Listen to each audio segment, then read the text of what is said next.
A famous British journalist went on a press investigation to reveal the truth about Muslims, then found out that Islam is the greatest gift from God. When I went into Afghanistan, I was the chief reporter of the Sunday Express, and so I sneaked into the country wearing the all-enveloping blue burqa. I was on a donkey, and the donkey had bolted, and I fell off the donkey, and it had created quite a distraction in this crowded area. And just before I fell off the donkey, I'd leaned forward to try and rein this animal in. It was just running out of control. And the one piece of equipment that I had taken into Afghanistan, a camera, fell out of the folds of my burqa, right into the passing view of a Taliban soldier.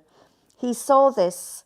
I was held for 10 days, first in Jalalabad and then in Kabul. It was a terrifying experience, but it also gave me an insight into Islam. And I realized that as a journalist, I couldn't write with any authority about affairs in the Middle East or Asia or anywhere in the Muslim world without knowing more about Islam. And during those 10 days, I didn't think I would get out alive.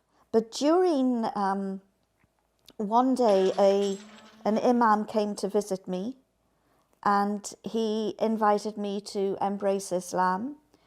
And I said to him I couldn't make such a life-changing decision while I was in prison, but if he let me go, I would read about Islam, I would study the Holy Quran. I would have promised anything just to get out of this prison. And he smiled and got up and left, and then I was told, "You're going home." I was in prison in Kabul when I was told, "Tomorrow you will go home, inshallah." And I said, "What is this inshallah you put on the end of every sentence, because it never happens?" And of course, I now know, God willing. And the next day, even though the war had already started and Britain and America had unleashed all of these bombs on the capital,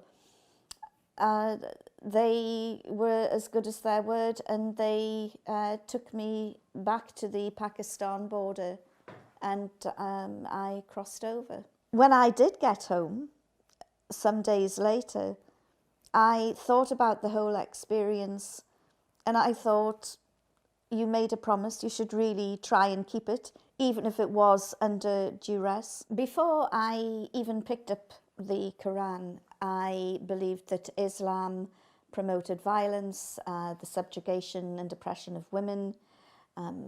I thought that it was a barbaric, primitive faith. So I started reading the Quran, and I was amazed by what I was reading, because all the great prophets in the Bible were in the Holy Quran.